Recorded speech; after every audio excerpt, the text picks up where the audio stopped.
কিছু সময় সমস্যার কথা কখনোই কাউকে শেয়ার করবেন না। নিজের ব্যক্তিগত সমস্যাগুলো কখনোই কারোর সাথে শেয়ার করবেন না।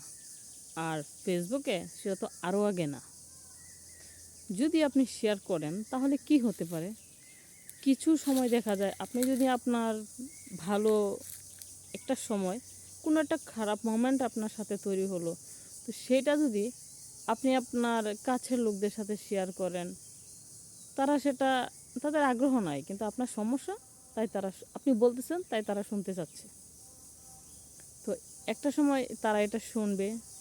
তো তাদের সাথে যাদের সাথে শেয়ার করবেন তারা যদি আপনার বন্ধু বা বান্ধবী হয়, আর বান্ধবী যদি হয় তো সেক্ষেত্রে কোনো কথাই নেই, তারা তো ক্ষণে ক্ষণে রং পরিবর্তন করতে পারে। তো ক্ষণে ক্ষণে রং পরিবর্তন করতে পারে, এর মধ্যে হচ্ছে তাদের সাথে যদি আবার সম্পর্কের অবনতি ঘটে তো বিনা পয়সায় মার্কেটিং হয়ে যাবে। বিনা পয়সায় মার্কেটিং হয়ে যাবে আপনার সমস্যাগুলো। তো আর যদি সম্পর্কের অবনতি ঘটে তাহলে তো আন্তর্জাতিক মার্কেটিং হয়ে যাবে। তো কিছু সমস্যার কথা কখনোই কারো কাছে শেয়ার করার কোনো প্রয়োজন নেই। নিজের জীবনের হোক, স্বামীর সাথে হোক, নিজের সংসারে হোক, শ্বশুরবাড়ির হোক, কারোর বদনামে কারোর কোনো সমস্যায় কারোর সাথে শেয়ার করা উচিত না।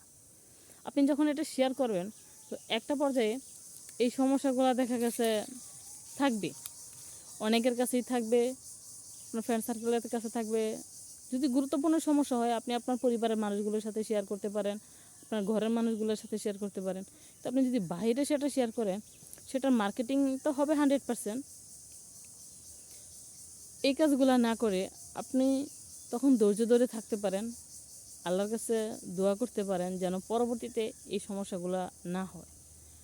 আর আপনি যদি এই সমস্যাগুলো শেয়ার করেন, এই সমস্যাগুলো যদি শেয়ার করেন একটা পর্যায়ে দেখা যাবে আপনার কাছের মানুষগুলো, আপনারা যার সাথে এটা শেয়ার করবেন সেই মানুষগুলোর পক্ষ থেকে একটা সময় আপনার এটা খুব সুন্দরভাবে কিছু রিভিউ পাবেন, যে রিভিউটা আপনি কখনো আশা করেননি, যে রিভিউটা আপনি কখনো চান নাই। তো রিভিউটা আপনি তখনই পাবেন যখন আপনি এই কথাগুলা সামনে পিছে আগে পাচ্ছে করবেন। তো এটা আপনি নিজেই করেন, আপনি তখনই করবেন যখন সুখে থাকতে বতে গিলাই, যখন আপনার শান্তিতে থাকতে আর ভালো লাগতেছে না, যখন আপনার মনে হয় যে অনেক ভালো আছে, একটু ঝামেলা দরকার, তখনই এগুলো করবেন। অন্যথায় কখনো নিজের সমস্যার কথা কাউকে বলতে যাবেন না।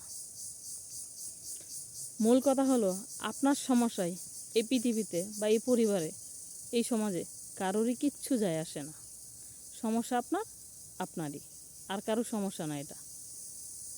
আপনি যখন আপনার সমস্যাটাকে চোখের পানি, কিছু মানুষের দায়িত্বহীনতা, পরিবারের অবহেলা, এগুলার রং মাখিয়ে যখন শেয়ার করবেন তখন কিছু মানুষের হয়তো শুনতে সেটা ভালো লাগবে, তারা আগ্রহী থাকবে, কিন্তু আর কিছু মানুষের এটা হাসি পাবে, তারা আনন্দ পাবে আপনার সমস্যায়। আর রিভিউটা তখনই দিবে, আরামসে দিবে আপনার সাথে যখন তাদের সমস্যা খারাপ হবে, যাদের সাথে দুঃখের কথা শেয়ার করলেন, তো তখন তারা এই জিনিসগুলো আরামসে বাস দিবে। আপনার কাছের মানুষরাই, ওই বান্ধবীরাই যাদের সাথে শেয়ার করলেন। তো যদি আরামসে বাস খেতে না চান, যদি কথার সাথে লবণ মাখানো না খেতে চান, যদি নিজেকে নিজে মারতে না চান, যদি ভালো সময়টুকু উপভোগ করতে চান, তাহলে কখনোই নিজের ব্যক্তিগত সমস্যাগুলো কারোর সাথে শেয়ার করবেন না। যখন সমস্যাগুলো হবে তখন আল্লাহকে ডাকুন, নীরব থাকুন, চুপ থাকুন, ঠান্ডা মাথায় ভাবুন কিভাবে নিজেকে শক্ত করবেন, কিভাবে প্রতিরোধ করবেন। অন্যের কাছে বলে বেড়াই কোনো সমস্যারই সমাধান হবে না। Mind it.